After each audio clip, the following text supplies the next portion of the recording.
आइए देवेंद्रनाथ टैगोर को देखते हैं।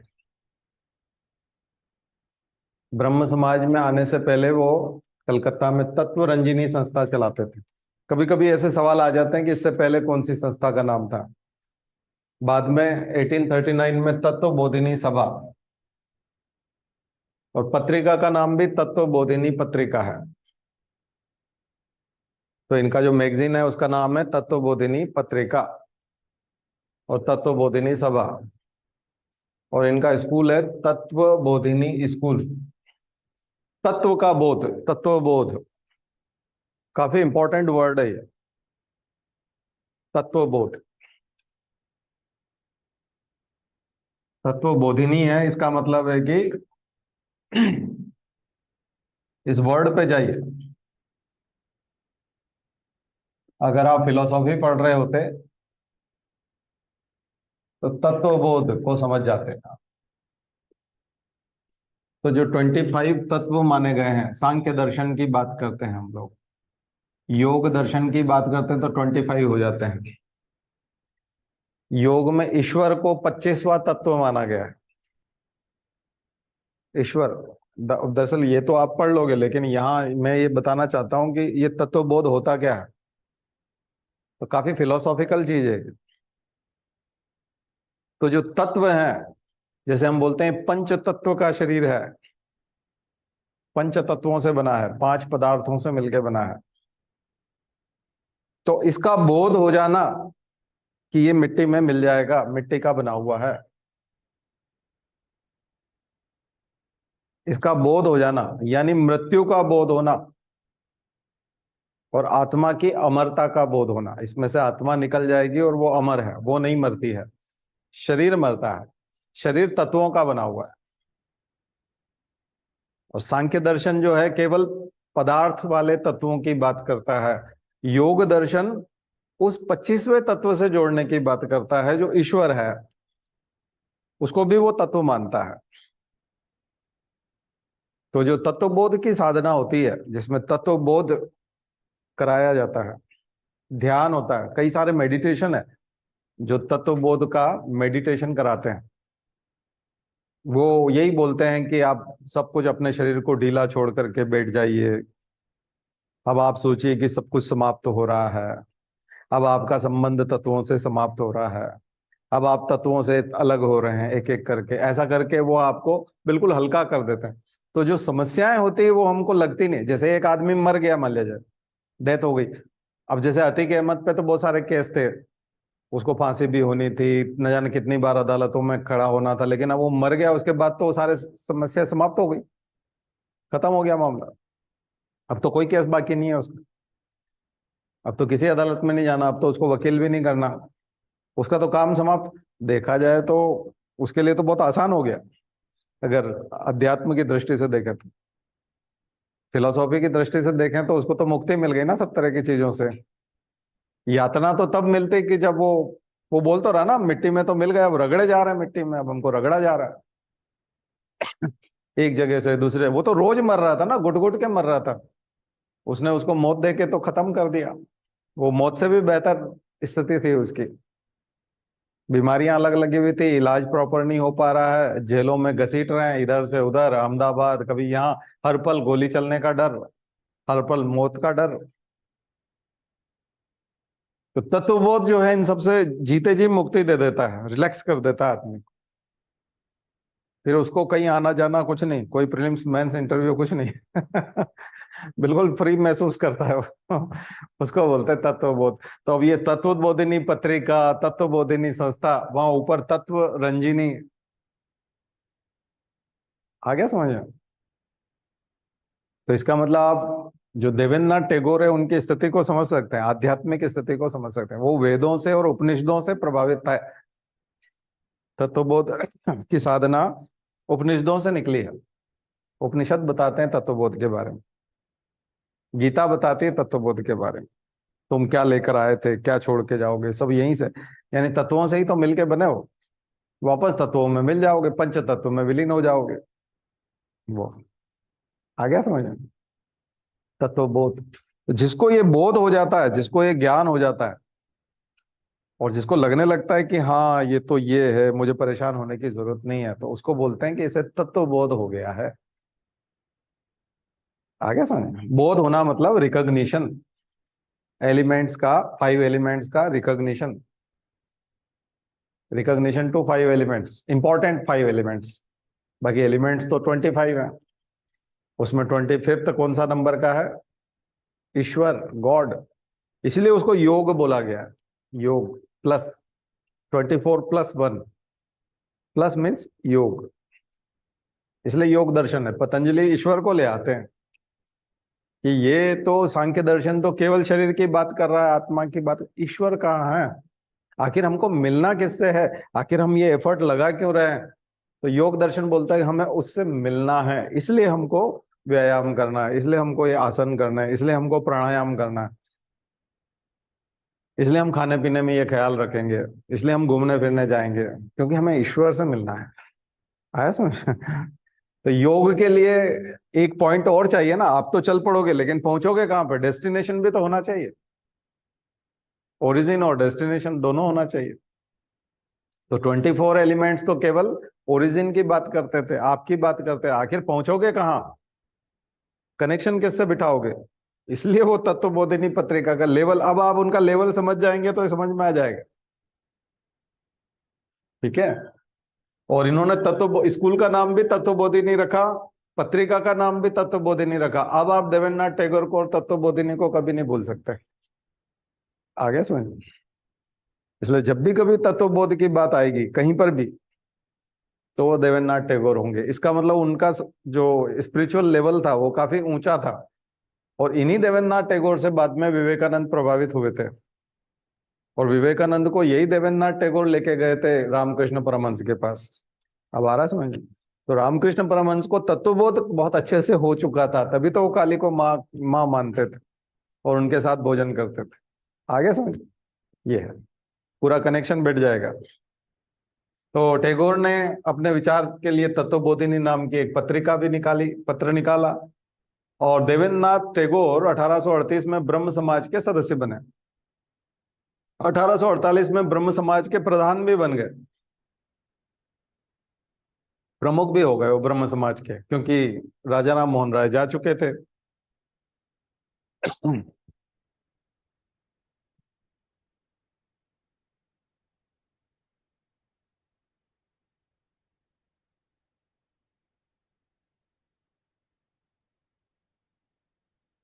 और राम मोहन राय के विचारों को प्रचारित करने के अलावा उन्होंने मराठी इतिहास के विशेषज्ञ एक अलेक्जेंडर डव थे, जिन्होंने भारतीय संस्कृति पर किए गए प्रहारों के विरुद्ध भी वो संघर्षशील रहे। यानी भारतीय संस्कृति को बचाना चाहते थे। क्यों बचाना चाहते थे तो समझ में आ गया। वो वेदों, उपनिषदों और गीता से प्रभावित थे, वेदांत से। वे वेदों की श्रेष्ठता पर अधिक बल देते थे। लिखा है ना नीचे, वेदों की श्रेष्ठता पर बल देते थे कि वेद श्रेष्ठ हैं। बाद में धर्म में विसंगतियां आई हैं, अंधविश्वास आए हैं, जातिवाद, कुरीतियां, ये सब बाद में आई हैं, शुरुआत में नहीं थे। वेद सबसे शुद्ध थे और सबसे बढ़िया थे। और आपने आंदोलन को प्राचीन धार्मिक ग्रंथों की सीमाओं में ही रखने का प्रयत्न किया। प्राचीन धार्मिक ग्रंथ, एकदम एंशंट स्पिरिचुअल टेक्स्ट, वो एंशंट स्पिरिचुअल टेक्स्ट उपनिषद तक बस। उपनिषद के बाद तो फिर पुराणों से तो उसमें मिलावट हो गई। ब्राह्मणों ने अपने हिसाब से लिखना शुरू कर दिया। ठीक है, मैनिपुलेशन हो गया।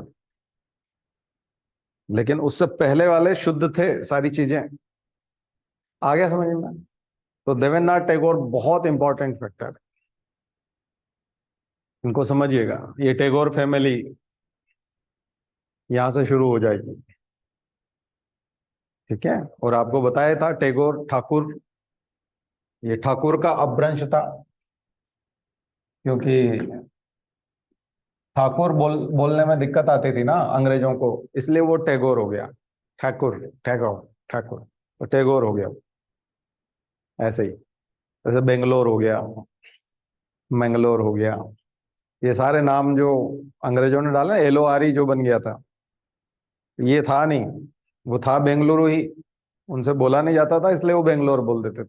तो अंग्रेज जैसा प्रोनाउंस करते थे वैसे ही शहरों के नाम हो गए।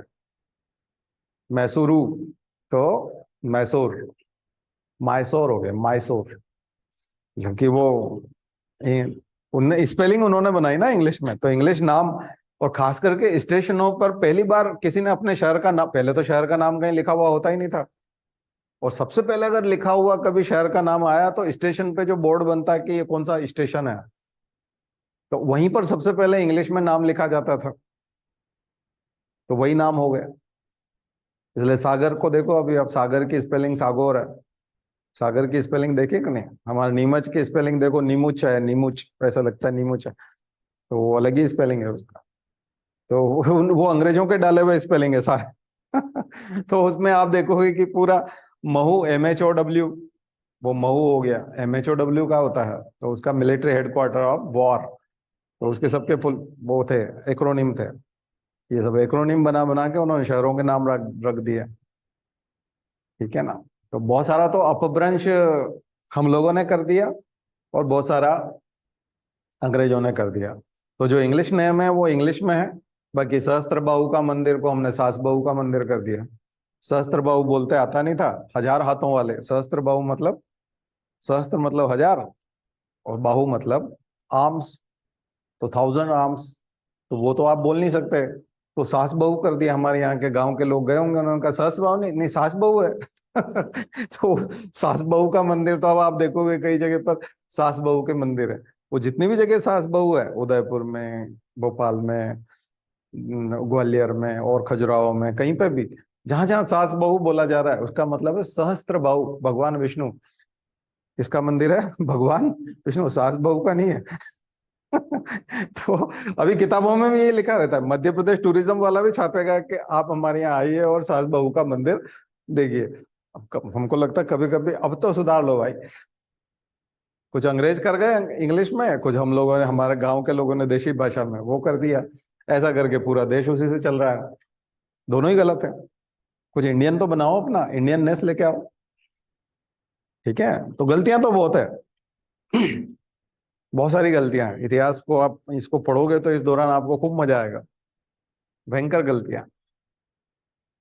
तो वहां के सारे, वो मुखोपाध्याय होते थे, तो मुखोपाध्याय, मुख धन उपाध्याय होता था, तो उनसे इतना बोला नहीं जाता था, तो मुखर्जी कर दिया उनने शॉर्ट, अंग्रेजों ने, मुखर्जी।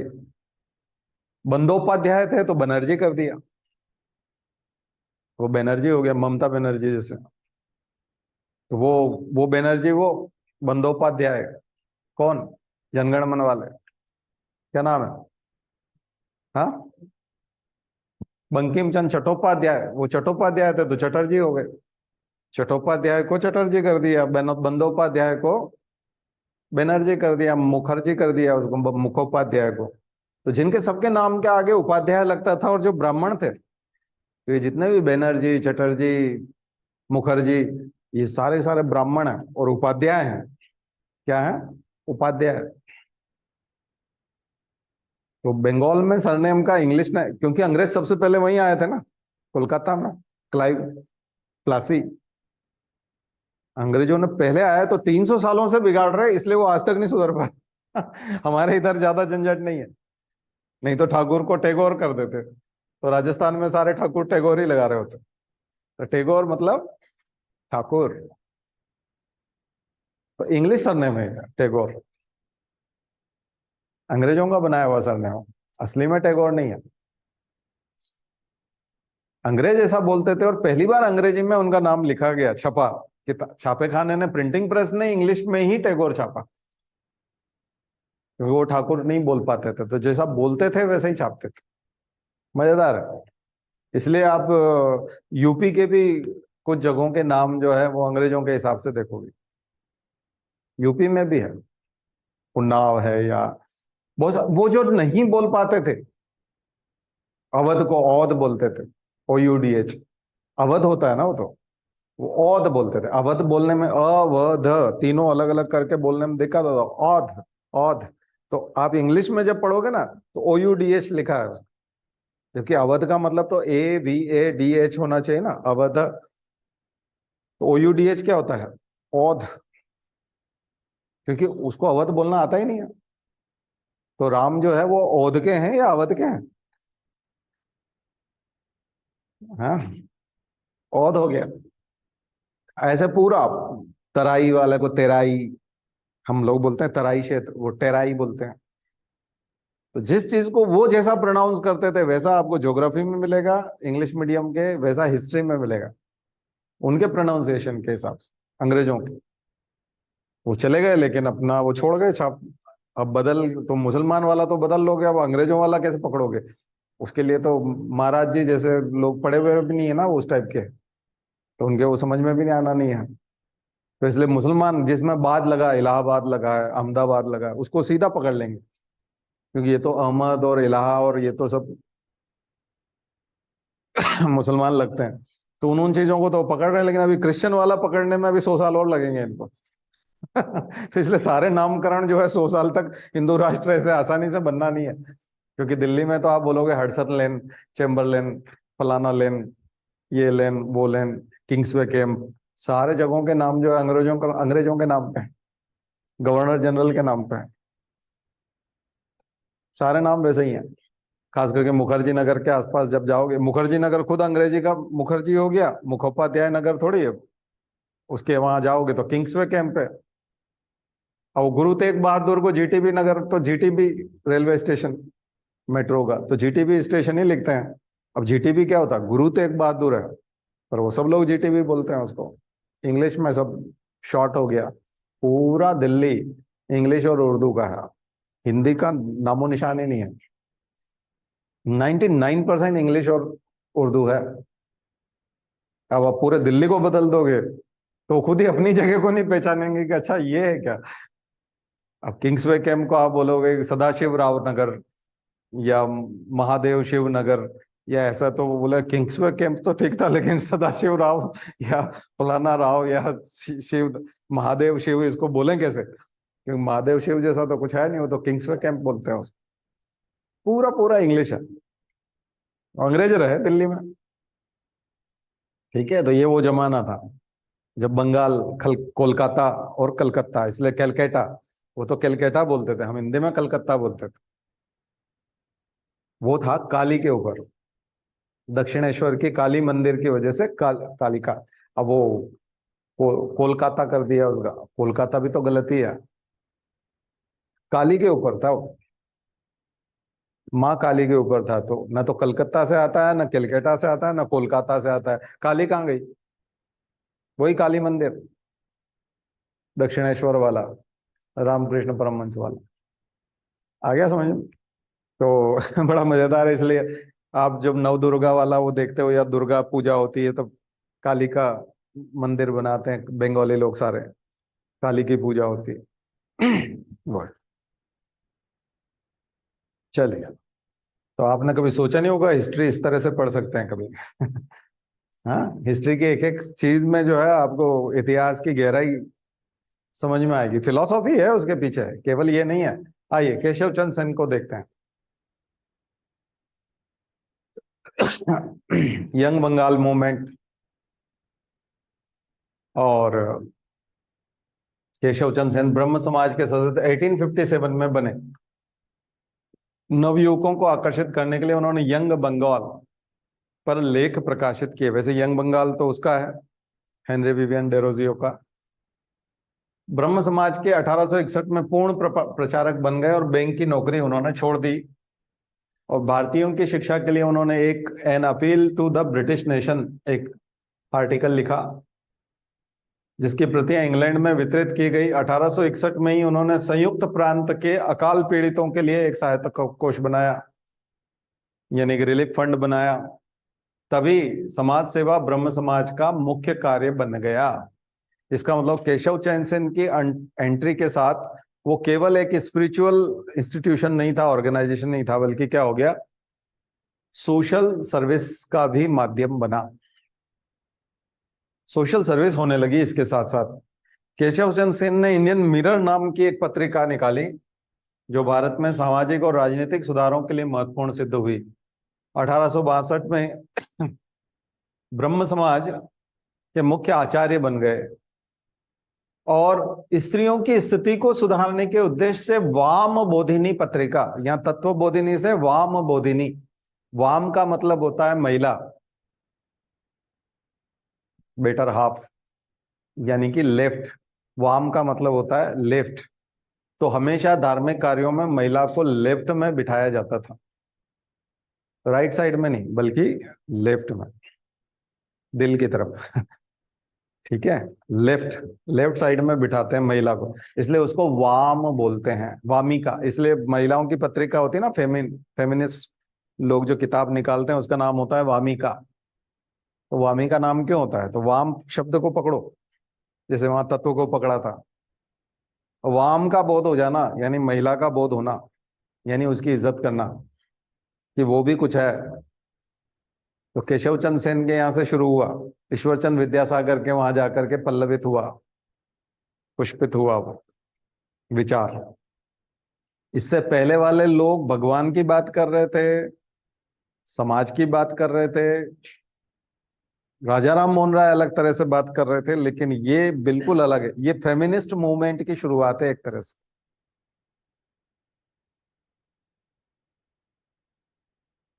उसका बोध होना, वाम बोधिनी।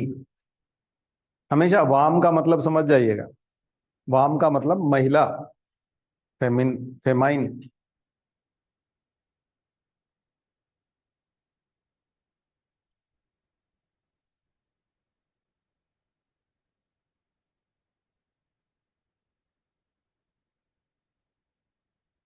कभी कभी टर्मिनोलॉजी से भी आपका ऑप्शन सही हो जाएगा, क्योंकि वहां पर चर्चा दूसरे टाइप की होगी।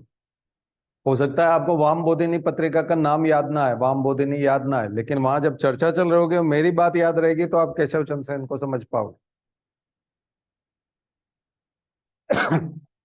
कई बार कथन लिखे होते हैं, कोट लिखे होते हैं कि ये कोट किसका है, तो वहां आप आसानी से समझ पाओगे। तो ब्रह्म समाज के विचारों को फैलाने के लिए संगत सभा बनाई उन्होंने। इसी क्रम में वो मद्रास गए और 1867 में प्रार्थना समाज की स्थापना की। तो 1867 में ब्रह्म समाज मॉडिफाइड हो गया, किसमें? एक तरह से प्रार्थना समाज में, नाम बदल गया ब्रह्म समाज का, क्योंकि झगड़ा सा हो गया था उनका। और 1870 में इंग्लैंड से वापस आकर के उन्होंने इंडियन रिफॉर्म एसोसिएशन की स्थापना की।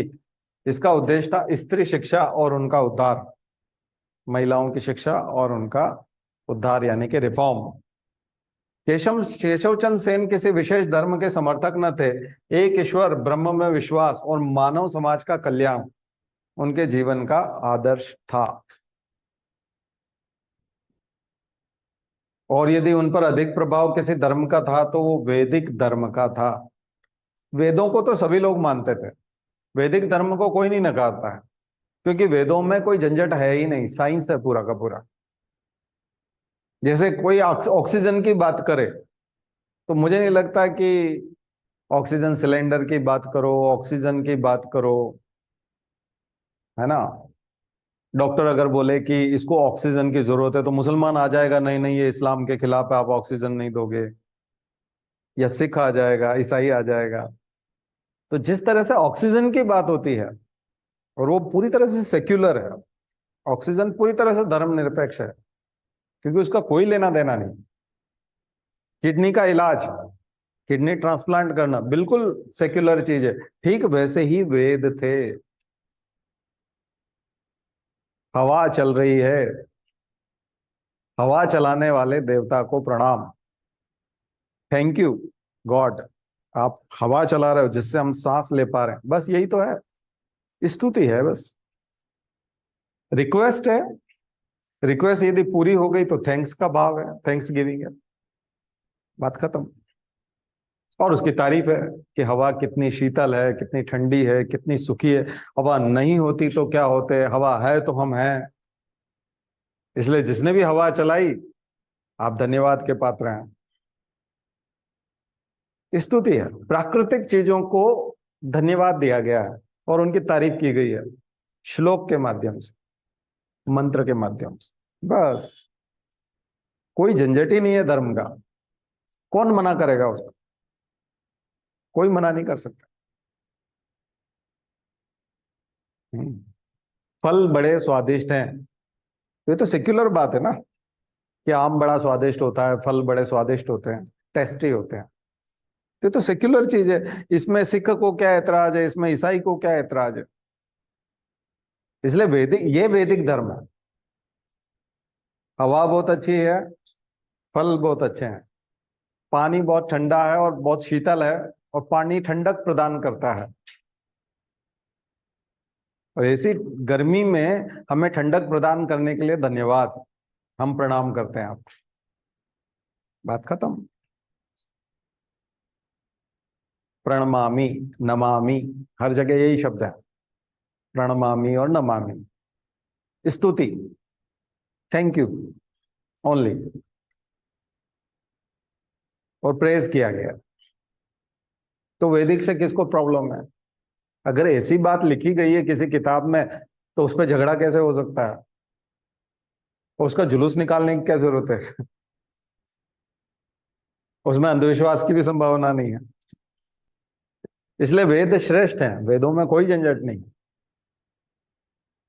वेदों में कोई भी झंझट नहीं। अगर कोई भलाई का काम करेगा, अगर कोई दान देने का काम करेगा, अगर कोई विद्या देने का काम करेगा, तो वो ब्राह्मण होगा, उसे ब्राह्मण कहा जाएगा। और ब्राह्मण जीवन में बन पाएगा। यानी ब्राह्मण एक तरह से ग्रेजुएट टाइप डिग्री है, जो कोई भी ले सकता है। एक तरह से ग्रेजुएशन है, वेद के हिसाब से ब्राह्मण एक ग्रेजुएशन है। यानी ब्राह्मण बनो, ब्राह्मण होता नहीं है, ब्राह्मण बनना पड़ता है। वेद बोलते हैं कि ब्राह्मण बनना पड़ता है, योग्यता हासिल करके आप ब्राह्मण बन सकते हैं। जन्म से सभी शूद्र हैं, जन्म से सभी शूद्र हैं। अगर आप जिम ज्वाइन कर लोगे और भुजाओं में ताकत पैदा कर लोगे, तो आप क्षत्रिय हो जाओगे, क्योंकि आप पावरफुल हो, शस्त्र धारण कर सकते हो। दिमाग विकसित कर लोगे, कॉमर्स पढ़ोगे, हिसाब किताब रखने लग जाओगे, तो बनिए हो जाओगे, वैश्य बन जाओगे। और अगर आपका दिल बड़ा उदार है और आप दान दक्षिणा करना चाहते हैं और विद्या दान करना चाहते हैं और जो पढ़ा वो दूसरों को सिखाना चाहते हैं, तो आप ब्राह्मण हो जाओगे।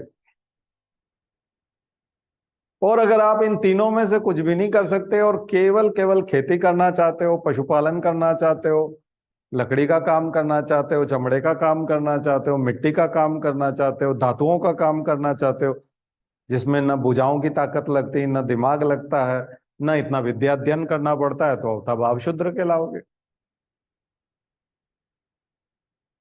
चार वर्ण बना दिए। एक आदमी अपनी जिंदगी में 30 साल की उम्र तक शूद्र रह सकता है, बाद में उसकी बत्ती जल जाए और जिम ज्वाइन कर ले, तो क्षत्रिय भी बन सकता है। तो एक व्यक्ति 30 साल की उम्र तक शूद्र हो सकता है, बाद के समय में वो क्षत्रिय हो सकता है। बाद में अगर वो विद्याध्ययन में आ जाए और उसको लगता है कि वो पढ़ा भी सकता है, तो 60 साल की उम्र के बाद वो ब्राह्मण भी हो सकता है। बात समझ में आएंगे? यानी एक ही जिंदगी में आदमी तमाम प्रकार के चारों वर्ण में भी हो सकता है। और एक व्यक्ति के परिवार के चारों सदस्य, पति पत्नी लड़का लड़की, चार अलग अलग धर्मों के भी हो सकते हैं। वेद इतना क्लियर करते हैं। और चारों अपना वर्ण बदल भी सकते हैं, और चारों एक ही घर में रहते हैं और एक ही परिवार के सदस्य हैं, और एक दूसरे से बिल्कुल भेदभाव नहीं करते हैं, क्योंकि चारों के कर्म ऐसे हैं। तो वेद तो इतने क्लियर हैं, तो वेद को कौन नकारेगा? वो तो जातिवाद सिखा ही नहीं रहे, वो तो लिंग भेद, जेंडर डिस्क्रिमिनेशन, कास्ट डिस्क्रिमिनेशन कुछ भी नहीं कर रहे। उसमें महिला को पढ़ने से मना भी नहीं किया जा रहा, महिला को ब्राह्मण होने से मना नहीं किया जा रहा, ग्रंथ लिखने से मना नहीं किया जा रहा। खुद वेद लिखने वाली में बहुत सारी महिलाएं थी जिन्होंने वेद लिखे थे। क्लियर हो गया ना? तो वो हिस्ट्री वाला थोड़ा सा रिवाइज हो जाएगा। इसलिए वेदों की श्रेष्ठता, वैदिक धर्म को वो बहुत प्रभावित थे, वैदिक धर्म से बहुत प्रभावित है। जितना भी पढ़े लिखे लोग हैं, वो वैदिक धर्म से प्रभावित है।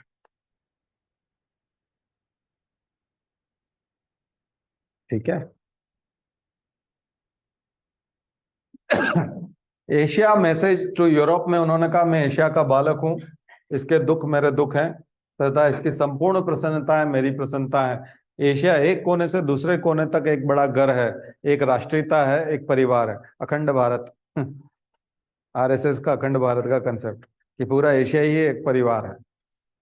ये बहुत पहले केशव चंद्र सेन बता रहे हैं। एशिया की भूमि पर उन व्यक्तियों ने जन्म लिया और बड़े हुए जिनके सामने संपूर्ण संसार ने सिर झुकाया।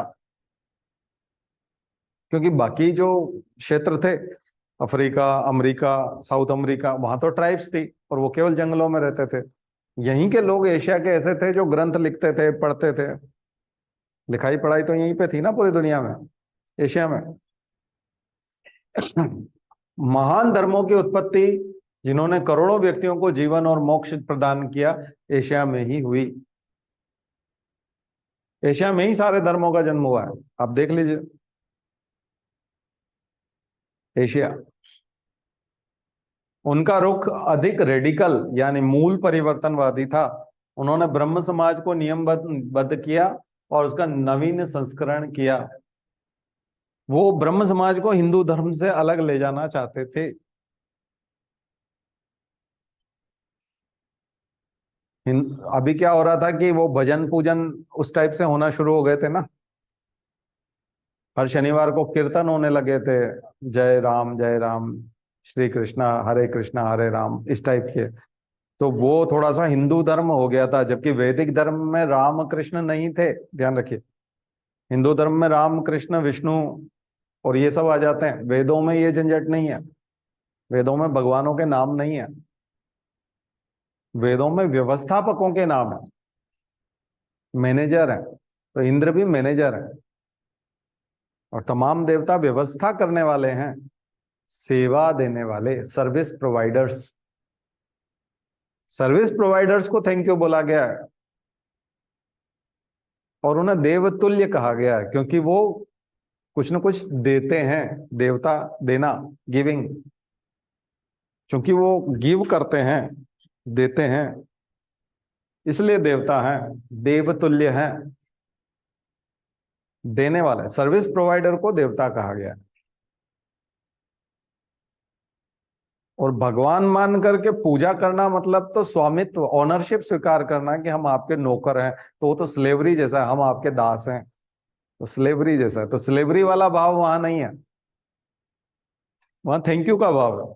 आपने मदद की है इसलिए हम आपका थैंक यू करते हैं, बाकी आपके दास नहीं है, गुलाम नहीं हो गए हम आपके। कोई कृपा वपा नहीं है आपकी। हमें कृपा नहीं चाहिए, हमें सेवा चाहिए। आपकी सर्विस की जरूरत है, न कि कृपा की जरूरत।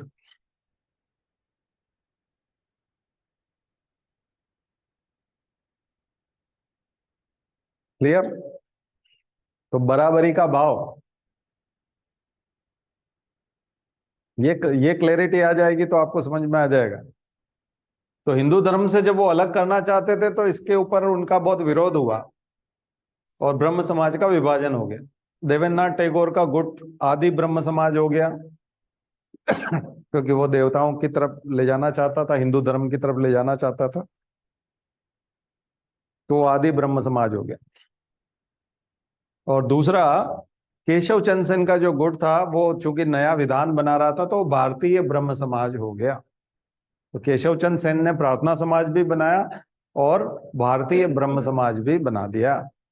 तो केशव चंद्र सेन का जो ब्रह्म समाज बंबई मद्रास के क्षेत्र में भी फैला। मतलब शहरों में केशव चंद्र सेन ज्यादा थे, खास करके महाराष्ट्र और मद्रास में। केशव चंद्र के प्रयासों से 1872 में civil marriage act, native marriage act आया, जिसके अनुसार विवाह की उम्र वर के लिए 18 वर्ष और वधु के लिए 14 वर्ष हुई थी उस समय में। लड़की की 14 साल और लड़के के 18 साल। इस एक्ट को वैधानिक रूप से ब्रह्म समाजियों का महत्वपूर्ण योगदान होने के कारण इसको ब्रह्म मैरिज एक्ट भी बोलते हैं, नेटिव मैरिज एक्ट। स्त्री शिक्षा के लिए उद्धार के लिए इंडियन रिफॉर्म एसोसिएशन, 1878 में ब्रह्म समाज का फिर से विभाजन हो गया, क्योंकि केशव चंद्र सेन ने अपनी 13 वर्षीय पुत्री की शादी कूच बिहार के महाराजा के साथ कर दी थी। तो 13 साल की लड़की 14 साल से कम थी, उन्होंने खुद ने अपनी लड़की की शादी कर दी 13 साल में। तो फिर लोग विरोध करने लगे, भाई घर से शुरुआत करो ना तुम। ठीक है, फिर पंगा हो गया।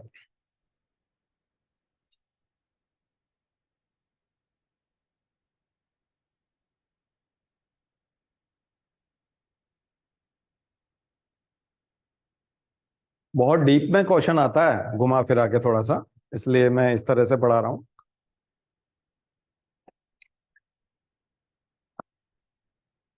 अगर सरकार के प्रयासों का, ये जो बीजेपी गवर्नमेंट है अभी, अगर इसके प्रयासों का यूपीएससी पे अगर कोई प्रभाव पड़ेगा, तो ये होगा कि इस्लाम वाले और दूसरे क्वेश्चन ना आकर के ये जो हिस्सा है, विवेकानंद, केशव चंद्र सेन, राजा राम, यहां से ज्यादा क्वेश्चंस आएंगे, बस इससे ज्यादा और कोई प्रभाव नहीं पड़ेगा।